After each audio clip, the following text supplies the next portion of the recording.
Yeah, so today is a celebration of journalism. This throughout this week, we've been celebrating journalism from different parts of the world, and we started with the ICFJ tribute to journalists, which was ICFJ's flagship event, as you can see on your screen, that was held. Let's say about 24 hours ago, and really turned out really well. And today we just said we should see everybody's faces, we should hang out, we should connect, and we should also interact with one another. And I have today with me, we are, I'm glad to be sharing the stage with everybody today. And our special guest today is Lars Boering, who is the director of the European Journalism Center. And yeah, Lars is somebody that I really enjoyed talking with the last time that he was here with us, and I'm really glad that is also back with us today to also join us in this celebration of journalism. I would like to, before we go into the watch party, I would like to really encourage everybody. Please, I like to see your beautiful faces today. I really want to see people's faces today, and so I'd like to start before we go into tribute to engage last a little bit to understand what do you think. The last time you came, you were very fresh in your new position, and I know a lot has changed. So how has the position really influenced you? What changes have you seen coordinating a major establishment like the HJC? Yeah, thank you for having me, Paul. It's a pleasure to be with you again. Um, how it is with the agency? I've been there now for 6 months. Of course, I've been in journalism for a longer time, but for me, now being in a position to have an influence is great. I must say that in 6 months, we kept watching all the developments in media and in journalism a lot, of course, and it's always a mix of good things and not so good things. I mean, the difficulty of media being under pressure, something that we speak about a lot, but also we should look at good developments. Great research journalism is being done, impact is there. Yeah, but how do we balance it, right? The negatives and the positives are always something to look at. Yeah. Yeah, today is not about any speech. So, any of you, if you want to directly ask any question with from last, whatever burning question you have, whatever you would like to know, especially from the EJC's perspective, you have the floor. Just raise your hand if you want to ask anything. Just on your mic, and we are going to get you to be part of it. Without much ado, I'll come back to last, but I would like us to have a really good and an understanding of what really went down on at the celebration. So I think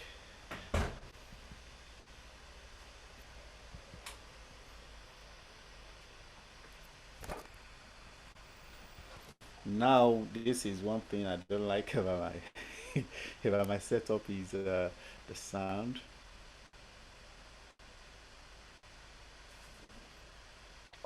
Oh yeah, share sound, very good. Alice,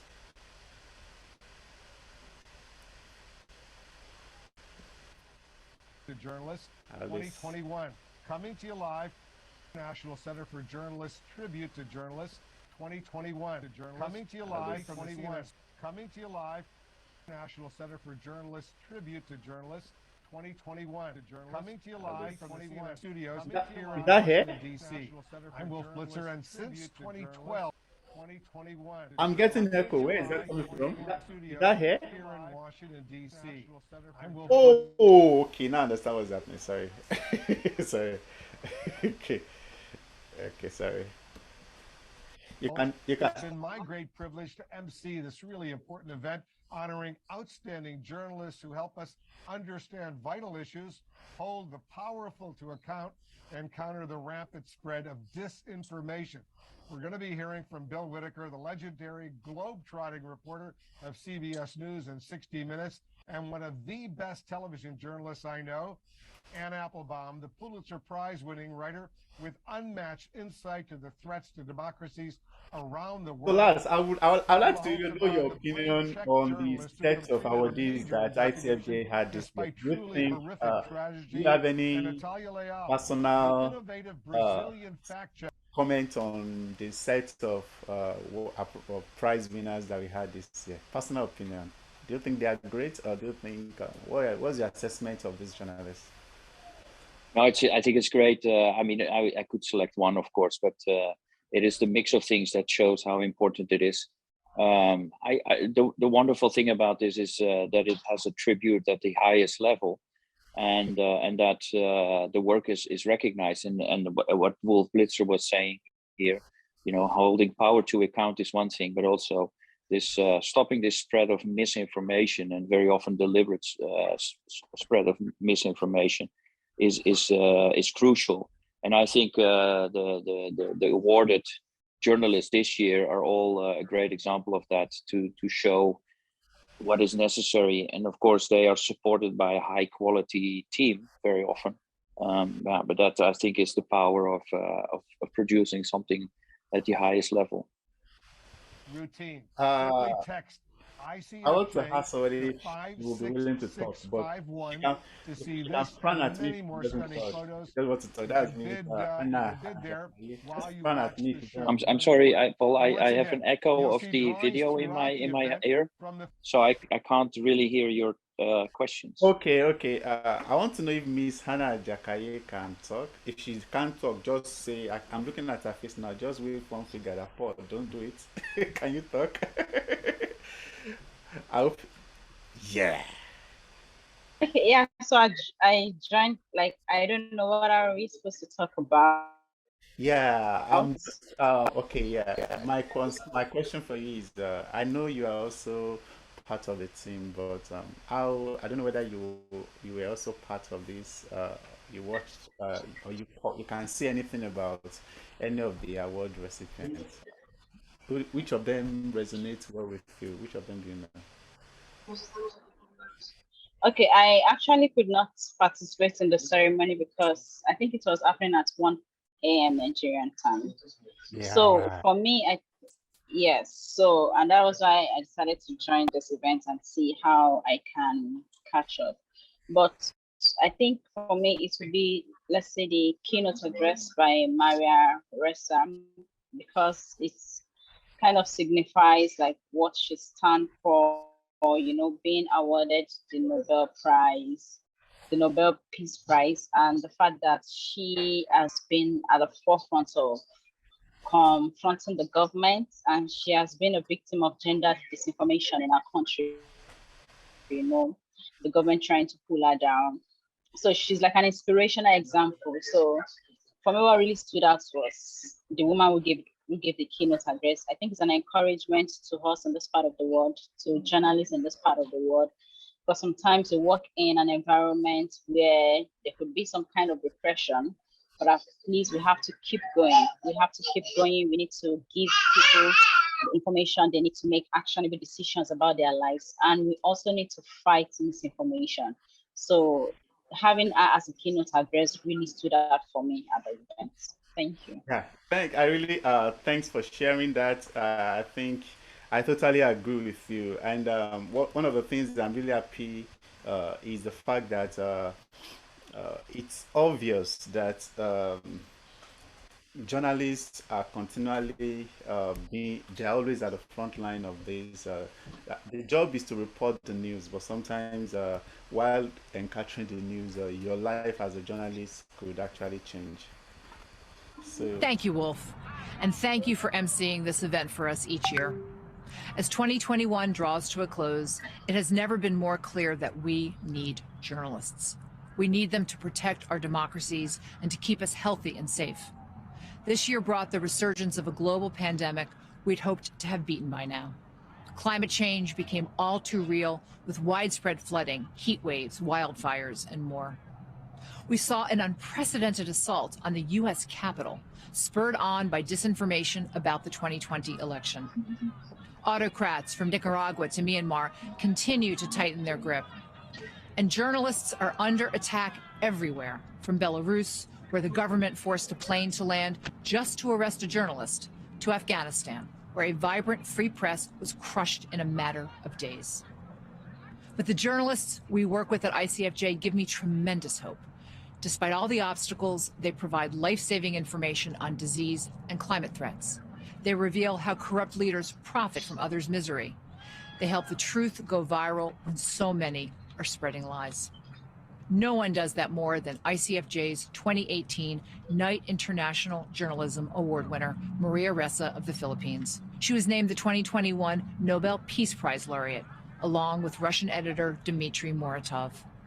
The recognition for these two courageous journalists with the world's most important award is a testament to the vital role that all journalists play. Have a look now at how the journalists in ICFJ's network, tens of thousands of them, are changing our world for the better. Yeah, this is for you, everyone. Hello, I am Dorcas Wangira. In 2019, when I was working for a Kenyan news network, I was thrilled to win ICFJ's Michael Elliott Award for Excellence in Storytelling. My story was about an amazing group of Kenyan teenagers who created an app to help other African girls avoid the pain of female genital mutilation. As part of my award, I spent time working in the Economist newsroom in London. That experience gave me priceless help in advancing my career. Today, I am a correspondent for the BBC in East Africa. I am proud to be part of ICFJ's global network of more than 132,000 journalists. Together, we are changing lives for the better with ICFJ's help. Through the Global Health Crisis Reporting Forum, ICFJ is helping journalists provide information on the COVID-19 pandemic that can mean the difference between life and death. More than 13,000 journalists participate in 5 languages. There is so much misinformation about COVID here in Africa and around the world. The consequences are deadly. With ICFJ, I bring top health experts to journalists and some of the world's best trainers on everything, from data visualization to digital security. Come on, I have to brag. Yeah, that was cool. I'm really happy I made the cut. Let's just continue. The health crisis has only worsened widespread corruption, and ICFJ's investigative reporting networks are exposing officials who are profiting from the pandemic.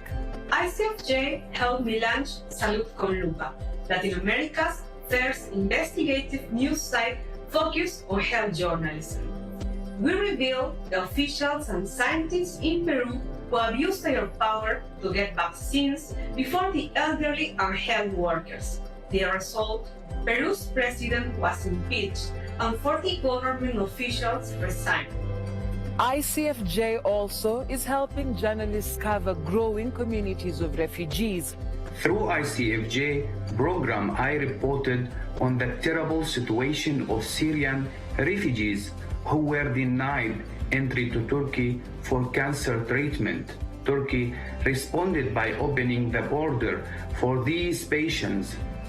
Almost 600 people are now getting the medical care they needed. ICFJ's International Journalists Network is the world's most comprehensive website for journalists. It reaches about 200,000 people each month with expert advice, tools, and opportunities in 8 languages. I am helping journalists in Iran, one of the world's most repressive countries, get important training on everything from covering the pandemic to using digital security tools to safeguard their work. Thanks to the common language, thousands of Afghan journalists are also able to benefit from iJNet Persian's webinars, tools, and content, now more important than ever in a country where the Taliban now rule. ICFJ's motto is, it takes a journalist. It truly takes a journalist to make the world healthier, safer, and more free. We are just a few of the journalists in ICFJ's network who are doing exactly that. Tens of thousands more are doing this vital work from Venezuela to Senegal, from Ukraine to China, and often doing it at great personal risk. We in ICFJ's network thank all of you for your support. We could not do it without you.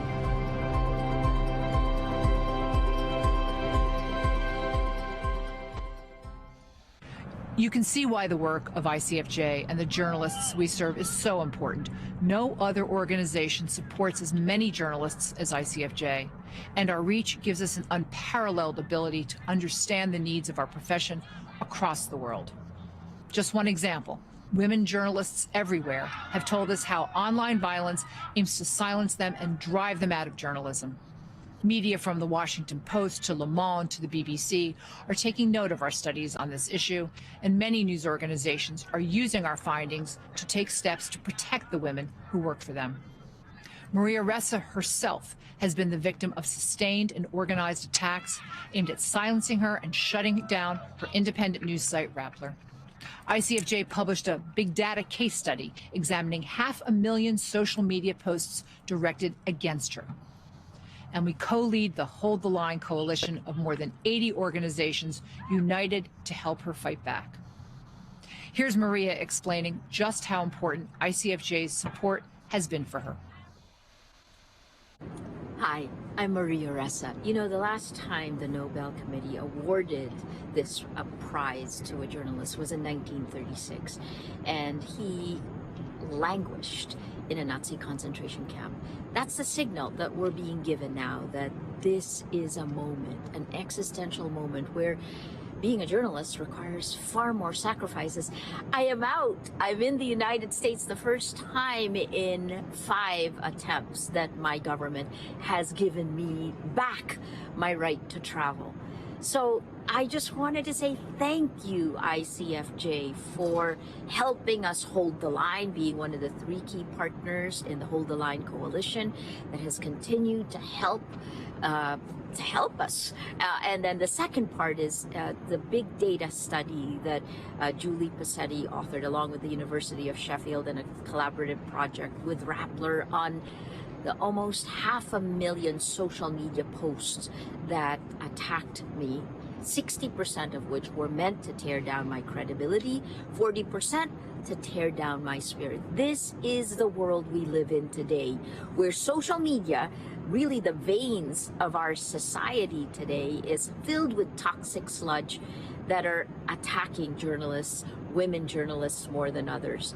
It is that kind of moment where we need to come up with new solutions, but continue doing our jobs. So ICFJ, thank you again for helping bring me here and for helping journalists all around the world continue speaking truth, demanding truth from power. Now, with the support of the UK government and in partnership with University of Sheffield computer scientists, ICFJ is leading efforts to develop an early warning system to detect, predict, and ultimately prevent violence against Maria and thousands of women journalists just like her. Wow, that's so important, Sharon. Thank you so much. I love that motto, by the way, for ICFJ. It takes a journalist. Great motto. Time and again, ICFJ and the journalists in its network have shown us that the work they do certainly makes all of our lives better. And now it's time for our first awards. I'm pleased to introduce Alberto Ibargüen, President and CEO of the John S. and James L. Knight Foundation. Alberto and Knight Foundation, by the way, have been ICFJ's longest and most steadfast supporters. Alberto. Thank you, Wolf. Knight Foundation supports ICFJ because this organization gets stuff done. For years, we've supported both the Knight International Fellowship Program and ICFJ's International Journalism Award. The fellowships have made better journalists and stronger newsrooms across the globe. And the international award winners continue to astound us with their work and the attention they bring to doing journalism in a dangerous world. Some recent examples include Maria Ressa of the Philippines, who won the Knight Award in 2018. And we are so proud that she has also just won the Nobel Peace Prize for her work and her fight to beat systematic efforts to silence her and her independent news outlet, Rappler. And in Russia, earlier this year, police detained and interrogated 2013 winner Roman Anin because of his tough investigative reporting. That's what our track record looks like. The bravest and the best journalists in the world continue to produce stories that hold authorities to account, and they do so in part because they're part of ICFJ's global network. Yeah, before I'd like to ask a question from Lars. Personally, I always think maybe we are not. What do you still think can be done to protect journalism much further? Maria is actually the poster, is a face, but she's not the only one that is in similar trying conditions. So, and sometimes when journalists that have access, that want to report major stories, we've seen journalists reporting stories, and they have to pay with their lives. And so, what do you think can still be done to still provide some protection to journalists? Well, it's a big question, and there's a multitude of solutions that need to be taken there. Of course, the main thing is for governments and societies to recognize the importance of journalists. Recently, I spoke to people, and they say, is somebody going out there on their own risks? Is it their own choice? But then I explained to them how important it is that they are out there, and what if we don't have a journalist there? One of the examples is now the conflict with the refugees in the border in Poland and Belarus, where we can't see what is actually happening because journalists are not giving access to it. Then we are sort of guessing about what is going on, and that's never a good thing. To protect them, I think it is up to societies to speak out about this and to make sure that all of us as citizens make clear that we should not touch journalists doing their work, and that we should also recognize the great work which is done by many organizations to protect journalists, and also to make sure that journalists still are being shown that their story is being told. And thanks to the Nobel Prize for Maria, I think we have a great example now to say, okay, here we go. This is a signal to the world that we maybe need it to show how important their work is and how important it is to protect them. And civil society activists. Now the international community must provide safety for those who are left behind. Journalists who have left the country also need support from international organizations for relocation to new homes, work with international media, and support for their startup news outlets. I'm personally grateful to the International Center for Journalists and the Knight Foundation for supporting me in these difficult times. I promise you that with your help, I and many other journalists from Afghanistan will continue to do our vital work of reporting and to fight for the return of a free press to our country. Thank you. Sammy, I've long been impressed by your journalism and your humanity. We applaud you. We applaud your brave colleagues inside and outside Afghanistan. And now for the new members of this great tradition. Our first Knight Award winner this year, Natália Leal, is a world-class fact-checker who has helped to stop the spread of deadly disinformation in Brazil, Latin America's biggest country. Here to tell us about Natália is Alexis Christoforous, anchor for Yahoo News. It's great to join this program celebrating the best in international journalism. I am honored to tell you about our first award winner. Natália Leal finds innovative ways to get to the truth in Brazil, a country now fraught with disinformation. Now CEO of Agência Lupa, Leal has steered the fact-checking platform through COVID-19, conducting 1,500 fact checks about the pandemic. We helped people to make a lot of decisions, such as getting vaccinated, wearing masks, not taking some medicine or social distance. And this is the reason why fact-checking is important here. Among the revelations, Agência Lupa debunked President Jair Bolsonaro's claims that hydroxychloroquine was effective against COVID. The president publicly attested to its effectiveness on video after he contracted the virus. When the internet was flooded with claims that empty coffins were being buried to make the pandemic seem worse than it was, Agência Lupa determined the photos were taken long before COVID hit. The fact-checkers countered widespread claims on social media that more people died in 2019, before the pandemic. They used official death records to show that 182,000 more people died in 2020. With the backing of Google News Initiative, Leal conceived and developed a data visualization tool called At the Epicenter. Brazilians put in their location to see what it would be like if their neighborhood was at the core of the pandemic. You will see your neighborhood and how it will look like if everyone around you has died of COVID-19. And this has an impact. This is huge. And this is something that you can't unsee. Its impact was so powerful, the Washington Post created a version for the United States. When Agência Lupa announced that it would partner with Facebook to limit the spread of misinformation about the 2018 presidential election, a document revealing the names and contact information of its journalists was circulated among right-wing groups.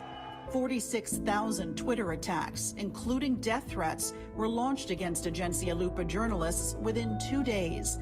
Similar Twitter attacks came from leftist supporters after Agência Lupa refuted a claim that Pope Francis sent a rosary to an imprisoned former president. This is very concerning, but this is something that has become part of our lives. Despite the danger, Natália Leal says she's determined to continue telling stories and delivering the truth. I think this is very important for Brazil's democracy. We will stand up. We will not stop doing fact-checking. Please welcome Natália Leal speaking to us from Rio. Receiving this award is one of the greatest moments in my career as a journalist. I want to thank the International Center for Journalists for considering my work to be fundamental in these unusual times. Being a fact-checker is not easy. Every day, someone questions our methods, our ethics, and our impartiality. We see abuses against the press from governments and the far-right movement. They claim to defend freedom of speech and individual rights, but they are mostly advocating against our fundamental rights and threatening one of the most valuable assets in humankind, democracy. In Brazil, journalists and fact-checkers suffer online harassment every day, from the government and from the president and his supporters. I want to tell my fellow Brazilian fact-checkers that this honor is a recognition of the hard work they've done. I have never thought about winning an award like this. My journalism skills were always aimed at supporting teams and giving my colleagues all they needed to do their best work. I see this award as a recognition for all the work journalists do behind the scenes. It is also a recognition of the work done by my great team at Lupa in Brazil. It is an honor to fight with you against the spread of misinformation. There are too many people to thank by name, but I need to single out my mom, my women friends, and other female leaders who encouraged me to pursue my dreams. Every woman journalist in the newsroom knows how hard it is to fight against machismo and misogyny. I am who I am because they have been there before me. People ask me why fact check when it can be so hard and unpleasant? And my answer is simple. We need to fight against misinformation. This honor increases our commitment and my personal commitment. Fact-checkers will not give up, no matter what. Thank you. Obrigada. Our second ICFJ Knight Award winner is Pavla Holcová, who refused to give up when her Slovak. Yeah, so before going further, I think I would like Lars to quickly share what is new at the EJC and that would excite journalists from different parts of the world. What is new at EJC that our members should look forward to? Yeah, thank you, Paul. What is new? Lots of things that we have, or we will still continue. But of course, if we talk about new things, then for us, it's important at AJC that we clarify what we do. We have to have a clear purpose, because then strategy to make a change is there. And so what we are working towards now is not to just work on change and influencing things for the better, but we also want to make sure that we really reach impact. And for us to work on an impact framework and a road to impact is important. One of the new things that I would like to share is our network of datajournalism.com is growing. It's something we do with Google News Initiative with their support. And at this moment, we are looking into ways to get even more knowledge from that outside. We just recently launched a Portuguese translation of one of our reports. So that is a new thing that came out this week. But the most important thing there is that we would like to see if we can share more insights about the state of data journalism right now. And in that we are looking into doing more research, and that will be coming out hopefully next year in the beginning to start of the year, to make sure that the world understands more about data journalism, and it also shows how much it's growing. What is new, we keep developing and strengthening and supporting journalists. And even though while we focus on Europe, our influence, our global reach is also sharing these insights with the rest of the world. Yeah, thank you. I would like to have a quick background and understanding of some of our members today. Karen, can I engage you a little bit? Just nod your head if you agree. Hey, yeah. Yeah, so where are you? Where are you based, and how will you describe 2021 from where you are based and your practice as a journalist? Okay, greetings everybody. My name is Karen Beyer.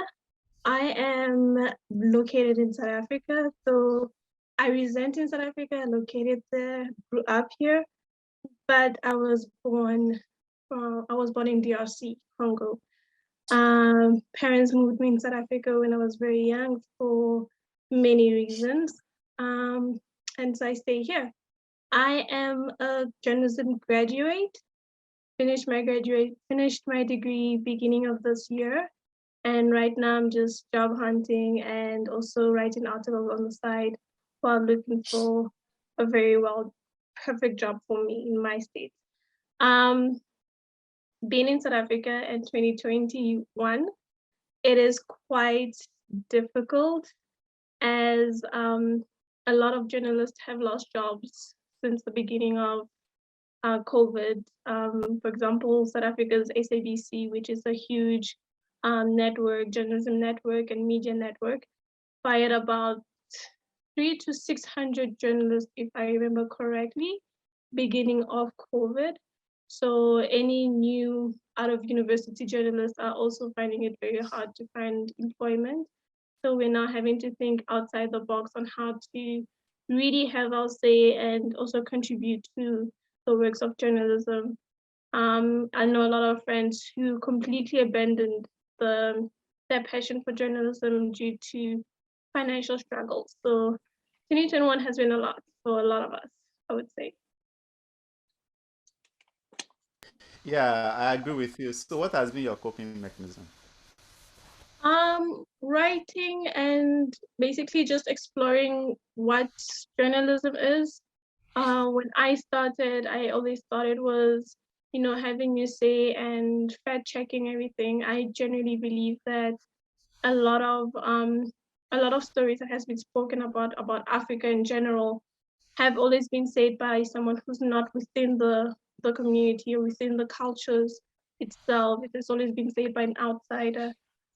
Beginning of COVID, I had an idea of starting my own network called Her Story, changing it from his story to her story, where I wanted to really focus on stories mainly focused on females, but had been mistranslated, misunderstood, and really not told correctly or in the right light, had been making women look from a negative point of view.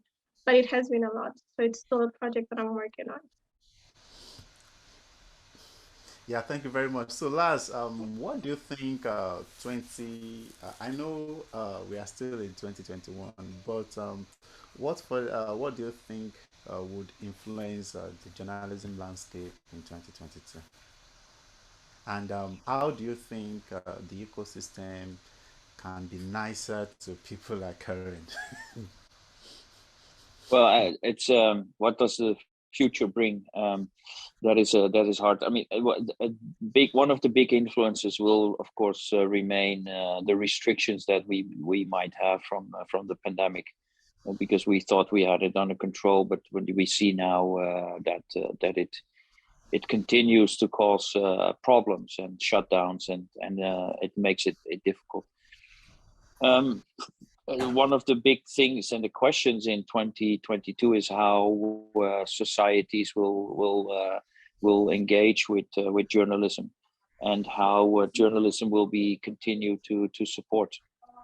One of the other things that I would see is in 2022, which is I think much growing, will be the solutions journalism.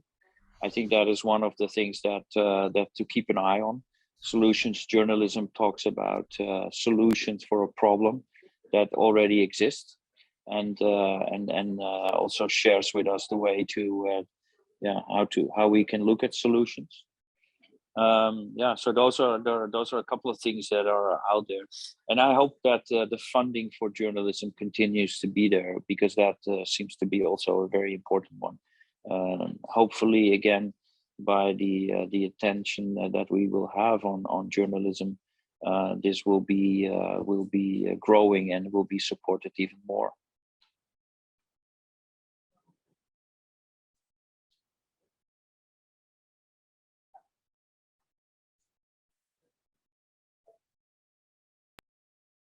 My colleague was brutally murdered. Here to tell us about Pavla is Elizabeth Palmer, senior foreign correspondent for CBS News, and herself a winner of ICFJ's Excellence in International Journalism Award. It was a privilege to serve as a judge for ICFJ's Knight International Journalism Awards. Pavla Holcová's nomination was quite simply outstanding, and it is my very great honor to introduce her. Pavla Holcová is a Czech journalist whose fearless reporting gets dramatic results. She's best known for completing an investigation that led to the downfall of the Slovak government. When her Slovak colleague Jan Kuciak was murdered in his apartment along with his girlfriend in 2018, Holcová led a team of reporters who exposed the details, the how and the why of the killings. Kuciak had been investigating links between the Italian mafia and the Slovak government. Holcová made sure those wholly unethical and illegal connections were published. The stories sparked mass protests and toppled the government of Prime Minister Robert Fico. They also forced the resignation of the entire top echelon of the police force. 3 people went to prison for the murders, including the gunman. They did it because they wanted to silence them, to silence János reporting. So The message for me was clear, that we need to continue and we need to finish all the investigations Jano started. This was not the first time Holcová's reporting contributed to the downfall of a government. In 2014, she collaborated with a Macedonian journalist to reveal that the former head of the Macedonian Secret Service owned at least $2 million worth of undeclared real estate. He was forced to resign, and the country's leadership soon fell as well. In 2017, Holcová went to Peru, determined to interview the drug lord Zoran Jacic, who was serving a 25-year sentence in a maximum security prison. Fluent in Spanish, she dressed up as a prostitute on conjugal visiting day to get to Jacic's prison cell and the story. He had all kind of people just, helping him, serving him. And when we went from his cell to the yard and he offered me a coffee, I thought it's going to be this kind of a really prison coffee, but instead I've got an espresso made on an Italian machine. Born and raised in the Czech city of Brno, she went to Cuba in 2006 with a human rights NGO to train journalists and helped organize a network of independent reporters. She's contributed to several cross-border investigations, including the Panama Papers, the Paradise Papers, and the Pegasus Project. A regional editor for the Organized Crime and Corruption Reporting Project and founder of the Czech Center for Investigative Journalism, Pavla Holcová has the courage to encourage collaboration even among competitors to get to the truth. What we need to do as a journalist in Czech Republic is to better embrace the idea of radical sharing, because it's not only sharing of the information and some of the resources, but also, it can protect you.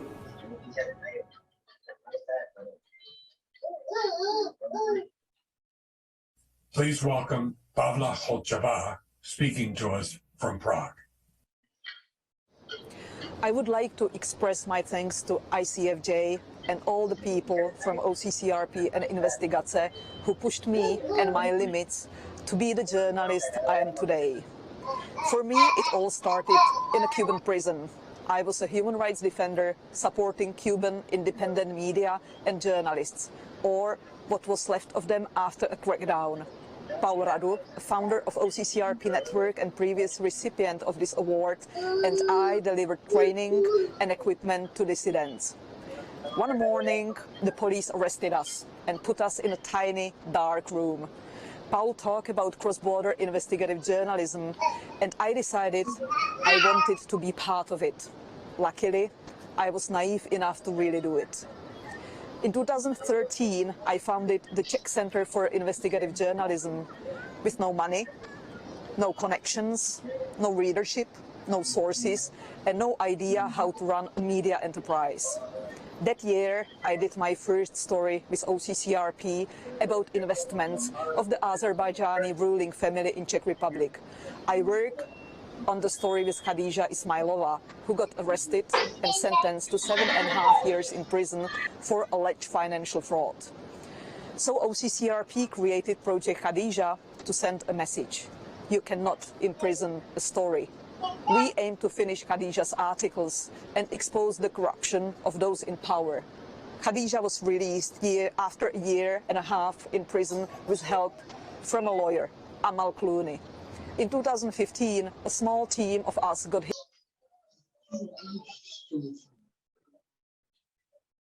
in the Panama Papers project that made us even more resilient. 2018 was probably the toughest year in my life after my friend and colleague, Slovak journalist Jano Kuciak, and his fiancée Martina Kušnírová were murdered. Martina was browsing the internet for wedding gowns when the killer came. I was grief-stricken and wanted to lock myself in my bedroom and never come out to face evil again. But I understood that if I gave up, I would fail, maybe not as a journalist, but definitely as a friend. So we team up with the best Slovak journalists to finish all the stories Jano started. We got access to the cell phone data of the lead murder suspect. We reconstructed how the murder happened. We exposed the system of corrupt judges, businessmen, politicians and law enforcement. The system collapsed. Slovakia changed. But our job is not done. The job of a journalist is never done. This recognition is not for me, it is for all the people who make change happen, including those in Slovakia who protested the murders of Jano and Martina, and those who worked on Khadijah's stories when she was in jail. We have the power to make the changes happen. We just need to claim it. Pavla, I can assure you, I was going to say, Pavla, I can assure you that all of us are in awe of your courage and your determination to carry on that investigation in honor of Jan and Martina. I also wanted to add that Pavla has been a key journalist in the Global Pandora Papers investigation as well. Her reporting exposed the offshore holdings of the Czech Prime Minister, one of the biggest stories of that project, and within days, once again, of the publication of her stories, the Prime Minister lost his re-election bid. And Natália, thank you. Thank you for all you do to spread the truth when so many Brazilians need accurate information. Special thanks to ICFJ board member Rodman Moorhead and his wife Alice for their financial support for the awards to Natália and Pavla. And to all of you out there, guess what? Show your support for these two amazing women by posting your congrats on Twitter, once again with the hashtag ICFJ Awards. We'd also like to thank the distinguished panel of judges who chose the two award winners from more than 200 nominations. If you are inspired by Natália and Pavla as I am, and all of those in ICFJ's network, I hope you will demonstrate your support in a more concrete way. ICFJ labors to make sure these journalists can do their important work, but we certainly can't do it without your donations. Supporting ICFJ is actually very easy. You just have to, by the way, probably have just received a text or an email with a link to make your donation. Just click the link to pledge an amount. It's tax deductible here in the United States. And once you make a donation, your name will appear on our giving wall. You can also, by the way, give anonymously if you prefer. If you don't receive a link, text ICFJ to 56651, and you'll be prompted to follow some very simple directions. And if you're having any trouble at all, please email ICFJ at help@icfj.org, and a staffer will get back to you very, very soon. Your contribution certainly makes a huge difference. Can I get some generous supporters to kick this off tonight? And let's take a look, because it's very important that we get some supporters. James Hogue and Kathy Lacey, I want to thank you guys for your very generous $5,000 donation. ICFJ deeply appreciates the support, so let's keep it going and going and going. And based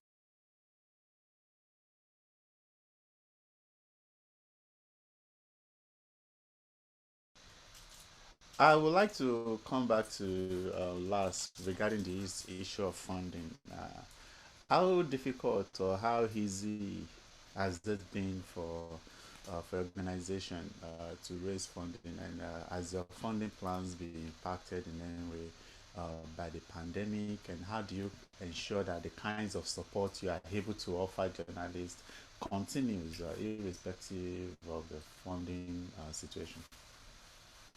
Yeah, thanks. Well, first of all, it is about having great partnerships and having great supporters around you. I always believe that if you have a clear vision on what you're doing, and if you do your work very well, then people are willing to contribute to it. We are lucky with great partnerships, the Bill and Melinda Gates Foundation, Google News Initiative, but also we work still with the European Union and many of our partners together. So I would say this landscape for me is developing, and I see that more and more people are contributing to it. The biggest step would probably be to get private funding connected to it, and I think that if that would be facilitated even more and people would be more knowledgeable about it, then that it would certainly help. for us, it's important to make sure that we connect the right funders to the journalists that do the work. And as an organization, we're happy to be, let's say, a firewall between the money and the journalists that are out there, so that it's being distributed in a fair and very transparent way. Yeah, thank you. So, if you would like to ask Lars any question, today you have the right. You can just say your mind and raise your hand. Oh yeah, Ahmed would like to say something. Ahmed, are you there? No, we can't see Ahmed again. Okay, and so let's go back to from what I've seen. I know organizations that are supporting journalists have had to be very, very creative with the way funding is done, because if funding is not available, many of the landmark stories that people listen, that people hear, that people read, that make the significant changes that we desire may not actually come. To help journalists all over the world, but especially on my continent of Africa. Now it is my honor to introduce the winner of the 2021 Excellence in International Reporting Award, Anne Applebaum. Anne is one of the foremost journalists and intellectuals of our time. Her incisive commentary in the Atlantic magazine, as well as in her award-winning books, help us understand the growing threats to democracy and what we can do about those threats. Here to tell us about Anne Applebaum is our longtime supporter, Anthony Mason of CBS News. It's been my honor to tell you about ICFJ's stellar award winners for the past 16 years. The 2021 Excellence in International Journalism Award winner is the insightful Anne Applebaum of The Atlantic. When the nation of Belarus used military jets to force down a commercial plane and arrest an opposition journalist, Anne Applebaum knew immediately what was at stake. This is showing that increasingly autocrats feel able to and empowered to reach across borders to capture, murder, assassinate, and intimidate their own citizens, or sometimes the citizens of other countries. Applebaum is one of the world's foremost experts on communist and post-communist Europe. Her history of the Soviet Gulag won the 2004 Pulitzer Prize, and she explains with crystal clarity the continuing trend toward authoritarianism in 2020's twilight of democracy, including the rise of strongman cults and conspiracy theories. Trump didn't make it up. It's done by Putin. It's done by Erdogan in Turkey, calling the media fake news, saying it's untrue, seeking to promote the idea that nothing is true. Her studies began at Yale University, then took her to the London School of Economics, Oxford University, and finally to Poland, where she worked as a correspondent for The Economist. Splitting her time between Europe and the U.S., Applebaum worked as a columnist at The Washington Post and is now a staff writer at The Atlantic. Anne Applebaum, do you think people... She's become a trusted voice on 21st century propaganda, including disinformation around COVID-19. In a terrible pandemic situation where we need facts and science, a part of the population is no longer willing to listen to real news. She's chronicled Russia's role in undermining its neighbors and the way Hungary's leader misdirected funds intended to address the pandemic. But in exploring what she calls the seductive lure of authoritarianism, she also swings her lens to the United States. Anne Applebaum reminding us America is not exempt. Historically, all democracies have failed, and sooner or later, each one of our democracies may meet a crisis. Ours met one once before in the 19th century. That was what the Civil War was. We can't ever imagine that it's impossible that that could ever happen again.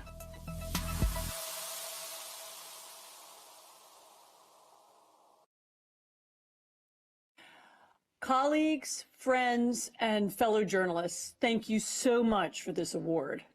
And to receive it from this institution in particular is truly humbling. The International Center for Journalists has created a network that includes thousands of people who report, write, and take photographs in profoundly difficult circumstances. They do so while living in dictatorships, fighting wars, experiencing cataclysmic natural disasters. Some of them pay an enormous personal price to do what they do, but they know how important it is to write the first draft of history, to inform their fellow citizens, to inform the world about what's happening around them. I am not a war reporter or a professional investigator. I am not as brave as they are. The best thing I can say about myself is that I am an avid consumer of their work, that I try to make sense of it, and that I try to translate it to American and European audiences.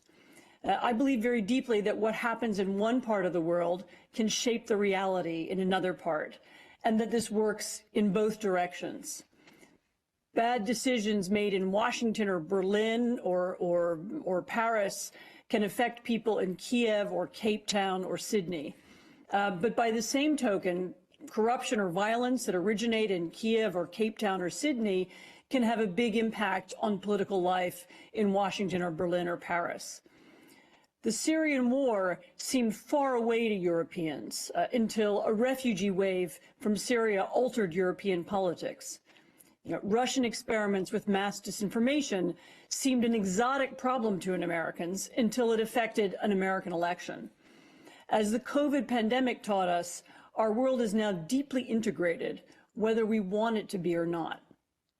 For that reason, all of your efforts, whether they're in Sri Lanka or Ecuador or Cuba or Nigeria or Egypt or Georgia, matter to all of us in ways that we're only just beginning to understand. Thank you again for this honor, and thank you so much for doing what you do. Thank you so much. You make us all so much smarter about the most important issues of our time, and we are so grateful to you. ICFJ knows that quality journalism cannot survive if media organizations cannot support themselves.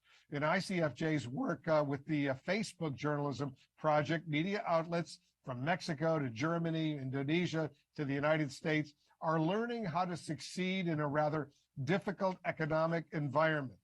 Through these programs, media outlets have generated $48 million in customer lifetime value with more than 200,000 new paying supporters. And this partnership is also helping media outlets better engage their audiences through outstanding, truly outstanding video content.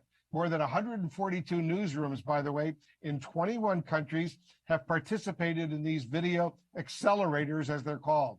Here's one example of how they are helping. When COVID-19 struck, Univision sent out digital journalists to gather firsthand accounts of the impact of the pandemic. A New York nurse named Ramona Torres shared her experiences on the front lines. She felt helpless when her husband got sick with the coronavirus. He did not survive.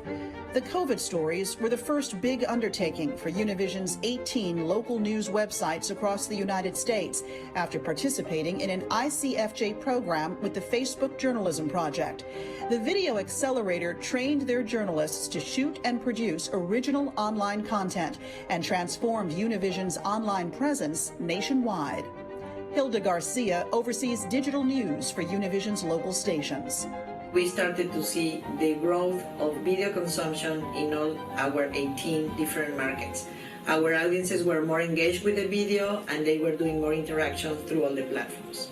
Through the Video Accelerator, Univision trained a digital news team and gave their journalists the tools they needed to produce and post stories as quickly as possible around the clock to better serve their community. Now, journalists like Los Angeles-based Alvaro Corzo Virviescas are creating content specifically designed for digital platforms.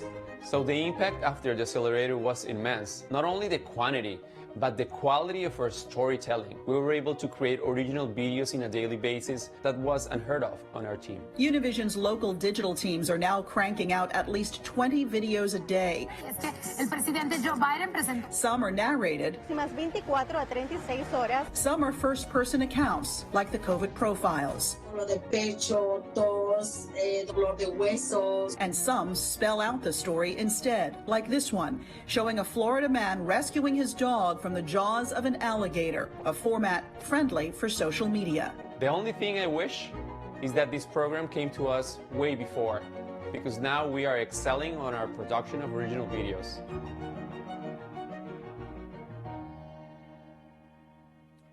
And now we move on to our final award. Please welcome Elmer Latour, the Chief Executive Officer of Dow Jones and the publisher of the Wall Street Journal, to introduce the winner of the Founders Award for Excellence in Journalism. Elmer is a global journalist, having lived and worked on 3 continents and 7 countries at the Wall Street Journal. He served as a foreign correspondent, reporter, editor, bureau chief, and executive editor before becoming the publisher. He began his career as an intern, actually, at the Journal.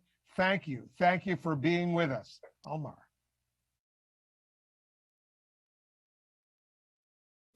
Thank you, Wolf. Dow Jones, News Corp, and the Wall Street Journal are proud to support ICFJ and a series of initiatives, including the Global Health Crisis Reporting Forum, the most important effort anywhere in the world to help journalists cover the story that has transformed all of our lives. It is an honor for me to present the ICFJ Founders Award, given to a journalist with a career-long commitment to the highest standards of our profession. The ICFJ Founders Award is named in honor of the 3 visionary men who launched this organization back in 1984. Tom Winship, editor of the Boston Globe, Jim Ewing, publisher of the Keene Sentinel in New Hampshire, and George Krinsky, longtime AP correspondent and editor. They felt a strong need to support colleagues overseas, particularly in countries with little tradition of a free press. Out of their beliefs, ICFJ was born as an organization run by journalists for journalists. This year, I'm pleased to present the ICFJ Founders Award to Bill Whitaker of CBS News in 60 Minutes. Bill has covered some of the most important stories of our time for decades. At 60 Minutes, he combines hard-hitting investigative reporting with deeply empathetic stories on hot-button issues such as race and policing. Please welcome again Anthony Mason of CBS News to tell us more about a journalist who embodies the journalistic ideals of ICFJ's beloved founders. The ICFJ Founders Award has honored so many giants of journalism, such as Fareed Zakaria, Marty Baron, and Christian Amanpour. This year, I am thrilled that the winner is Bill Whitaker, my extraordinary CBS News colleague. So help me God. Bill Whitaker brings keen insight into some of the biggest headlines of our time. His first official function as the new president of South Africa. During his 37 years at CBS News, he's covered a broad range of stories. 15 days, 1,300 miles, the length of Mexico to the border. From the war in Afghanistan for First Sergeant James Lemon to natural disasters. Time and hope and miracles are running out. And 3 presidential campaigns. For the last 7 years, he's been a correspondent at 60 Minutes, examining the vetting process for Syrian refugees who wanted to come to the United States. Less than 1% have had that chance. Revealing how Russian hackers spread a cyber virus to 18,000 government and private computer networks in the United States. Russian agents went rummaging through the digital files of the U.S. Departments of Justice, State, Treasury, Energy, and Commerce, among others. And investigating with the Washington Post how drug industry lobbyists hampered the Drug Enforcement Agency's efforts to curb the opioid crisis. I'm Bill Whitaker with 60 Minutes. Yes. And we'd like to speak with Congressman Marino, if we could. After the story aired, President Trump's nominee to run the agency, Congressman Tom Marino, withdrew from consideration. Born in Philadelphia, Whitaker says he got the news bug from his father, a news junkie who worked as a welder. Charlotte police find themselves in He cut his teeth as a reporter at WBTV in Charlotte. hundreds of angry whites. Whitaker was one of a handful of black journalists to break the barrier into network news. One county official said, "I haven't seen anything like this in 20 years. Joining CBS News as a correspondent in Atlanta in 1985. Here's the ruling party will have to share power. He moved to Tokyo 3 years later to cover Asia. Tiananmen Square is once again the domain of the people. Then spent nearly 2 decades at CBS's Los Angeles bureau. Right now, let's check in with CBS News correspondent Bill Whitaker outside the courthouse. Bill? 2 years ago, Whitaker went to the Philippines for a 60 Minutes profile of Maria Ressa, an ICFJ award winner, whose news organization took on the brutal policies of President Rodrigo Duterte and found herself under personal and legal attack. What do they do to you? Alleged corruption, alleged CIA. Second, women in particular, sexual attacks. Rape, murder, behead. At one point, I was getting 90 hate messages per hour. They wanted to pound me to silence. And Bill Whitaker is still hungry for the next big story. I'm curious. I love talking to people. When I add all those things together, it says journalism. So yeah, I got the job that fits me perfectly.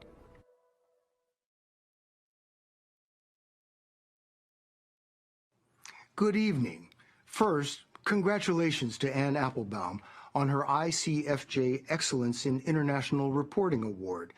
Every reporter among us is covering a world under authoritarian threat that Anne has been warning about for decades. I have been a broadcast journalist for almost 40 years, just about all that time with CBS News. I've been reporting almost as long as Wolf Blitzer, not quite. Thank you, Wolf, for your generous words tonight about this cub reporter. My job has taken me all over the world. I've been to 59 countries. I've been to every continent but Antarctica, and I still hope to get there. I've been to 49 of the 50 U.S. states. If there are any North Dakotans with us tonight, it's nothing personal. I have interviewed presidents, scientists, athletes, artists, movie stars. I've met the Pope. I saw the Space Shuttle Challenger explode just after liftoff. I watched the People's Liberation Army crush the student pro-democracy movement that had sprung up in Tiananmen Square. I was there when Nelson Mandela took the oath of office as the first black president of South Africa, and almost 20 years later, I covered his funeral. I witnessed the tremendous devastation of Hurricane Katrina along the U.S. Gulf Coast, the earthquake in Haiti, the tsunami and nuclear disaster in Japan. I have seen a lot, but I've never seen a time quite like this. The worst pandemic in 100 years has taken nearly 5 million lives around the world. Liberal democracies around the globe are under assault from forces many of us thought had been laid to rest, though not Anne Applebaum. Disinformation, a tactic I saw the Chinese government employ powerfully as it cracked down on the Tiananmen protests, has made its way to the halls of American power, fueling a siege at the U.S. Capitol. Journalists are in the crosshairs in Mexico, Afghanistan, Syria, Iran, the Philippines, and beyond. This past spring, the autocratic president of Belarus, Alexander Lukashenko, scrambled MiGs to force an Irish commercial jet to land so he could arrest one passenger, Roman Protasevich, a journalist who had reported on the mass demonstrations against Lukashenko over what was truly a fraudulent election. These are unsettling times, but I'm hopeful because of reporters like Maria Ressa, a past ICFJ Knight International Journalism awardee and now Nobel Peace Prize winner. I went to the Philippines for 60 Minutes and interviewed Maria. She runs an internet news site called Rappler, which turned a spotlight on President Duterte, Rodrigo Duterte's brutal war on drugs. The president has jailed his critics and leveled death threats at reporters. Maria Ressa is one of his main targets, arrested numerous times. Rappler has faced repeated criminal charges which threaten to close the site down. But Maria refuses to be silenced. I asked her, what is the source of her courage? She told me she has truth on her side. It's her sword and her shield in the midst of threats and chaos. I'm hopeful because of this year's Knight International Journalism awardees, Natália Leal, who pioneered using the internet to combat disinformation about COVID in Brazil, and Pavla Holcová, whose intrepid investigative reporting from the Czech Republic has exposed criminals in governments across borders. Like Maria, they refuse to be silenced. Why did Belarusian President Lukashenko commit a state-sponsored skyjacking to remove a journalist from a plane? Because good journalists provide honest, factual information, and truth is like kryptonite to autocrats and criminals cloaked in power. The truth is far mightier than any MiG, and when I see so many journalists who can't be bullied, won't bow, and fearlessly keep delivering the truth to the public, I am resolutely hopeful. It's an honor to share a profession with the core of the International Center for Journalists, let alone to receive the Founders Award. Thank you to ICFJ and to all of you. Yeah, so before we go to the last stretch of the session, I would like to have Lars answer the question that just came in and also give us his remarks. What is still on your mind that you would like journalists on this call to be aware of? Yeah, thank you, Paul. This is to watch this this report and these all these speeches is really great, and it shows how inspiring it can be. I think this inspiration is something that young and mid journalists definitely can use. If there's anything that we can do for them, it is the continuing spread of information that we have to inspire them, give them as much knowledge as possible. Something that we at the center definitely want to do, because we believe that if you make the starting group and the mid-career group stronger, the pyramid becomes wider and the top gets higher.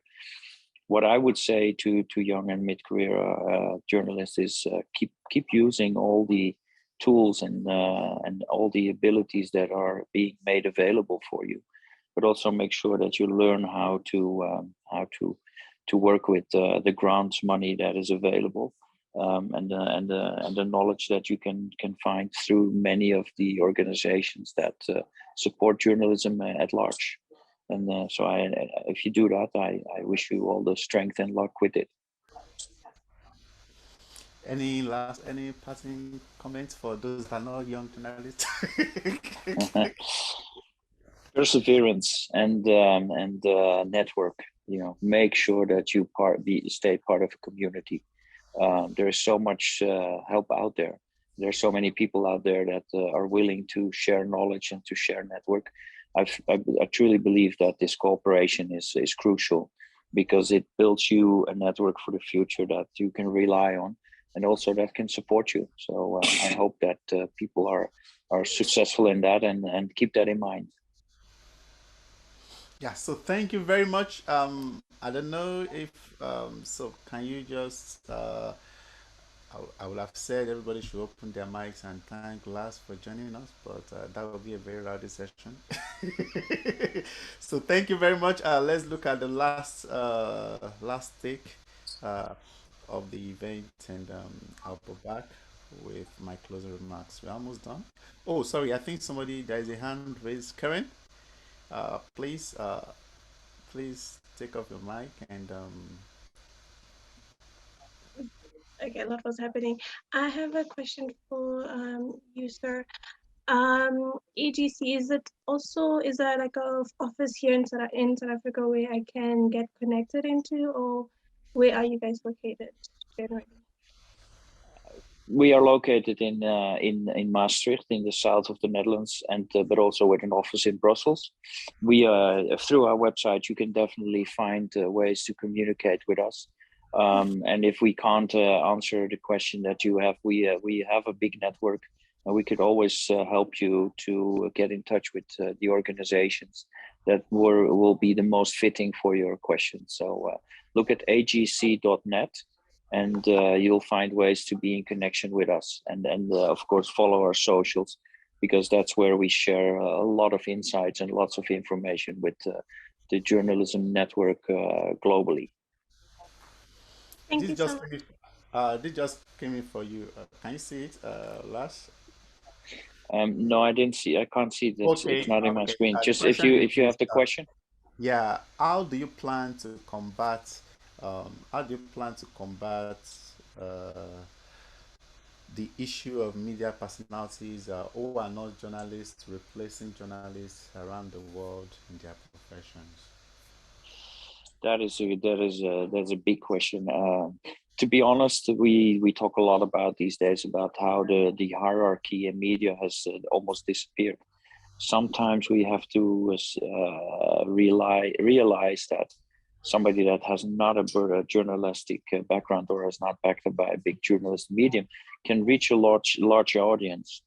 I would say that the most important thing we have in journalism is trust and the ability to verify information.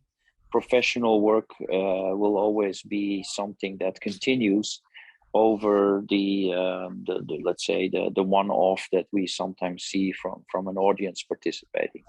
So to be good at your craft and to make sure that you create value, that is something that to keep in mind, so you can persevere and also stay on top of the let's say the general audience that is also out there in the media landscape. Yeah, so thank you very much once again. I appreciate you, and I'll reach you how we used to contact. So we'll see. So have a great day, Lars. So let's thank you. Thank you. And thank you, Bill. You really have truly done outstanding work on America's longest running and most successful news magazine. We are all so grateful to you for all you have done, and thanks for the very, very kind words. We are nearly right now at the end of this truly memorable event, and I want to once again thank our sponsors for their support. There they are. Take a look. You can see it. I want to thank all of you who are watching for your support as well. I'm really thrilled to announce that ICFJ has now raised more than $1 million to expand its work across the world. That is truly amazing. But it's not too late to help us raise even more. And you can continue to donate.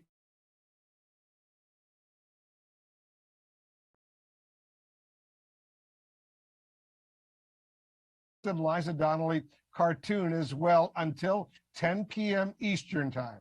You'll be notified soon if you've won. Good luck.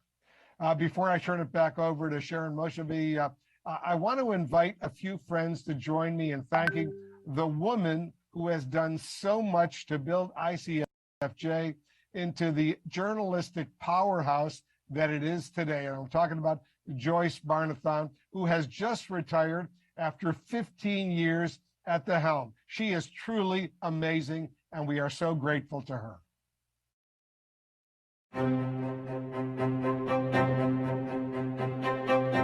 Joyce has made a difference for journalists by shining a huge spotlight on them and the work that they do, and this in turn helps keep them safe so they can continue doing their amazing work.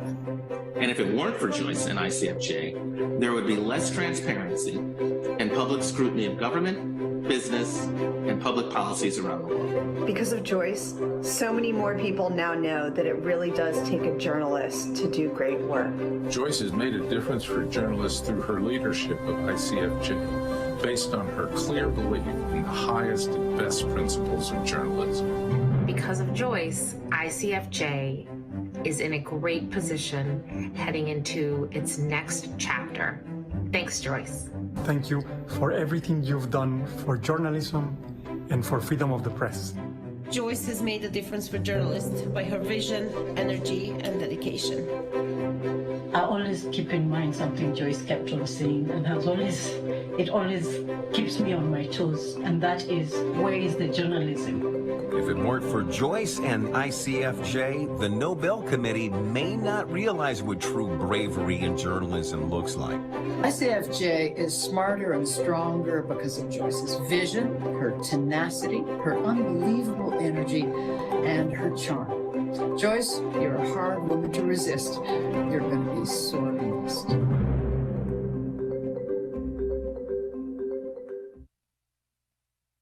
And once again, thank you to Joyce. And once again, I also want to congratulate Bill Whitaker, Anne Applebaum, Pavla Holcová, and Natália Leal. They really are amazing journalists, wonderful people. They truly make this world a better place for all of us. And now, thank you once again for inviting me to MC. I love ICFJ. I want to go back to Sharon. Thank you, Wolf, and thanks to all of you for joining us. I want to add my own words of thanks to Joyce Barnathan, who has left an amazing legacy that I will do my very best to honor. There are so many people to thank for making this event possible, as well as the amazing staff and interns who make ICFJ's work possible. Please stay here to watch our closing credits. Thank you so much for joining us. It's been a wonderful tribute. And come tomorrow, all the journalists in our network will be out there uncovering the truth wherever it may be, and we will be right here to support them.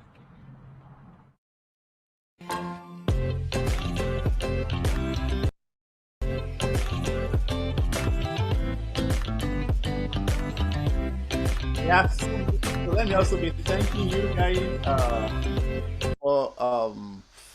for joining me on this watch party. I hope we're also able to gain some of the tips, and this is how it all went down. So what I'm going to do is, if you would like to rewatch, I encourage you. Really nice. So the link I just put in the chat box will take you to the full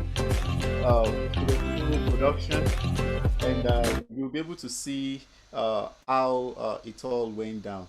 And like they rightly said, it's always encouraging, it's motivating to be able to be for us to be in a profession where to practice a profession that we are able to impact lives. And you may not be receiving the ICFJ award now, but like all you would know, it takes meticulous and being intentional, being steadfast in whatever you are doing for you to be able to love the job so much.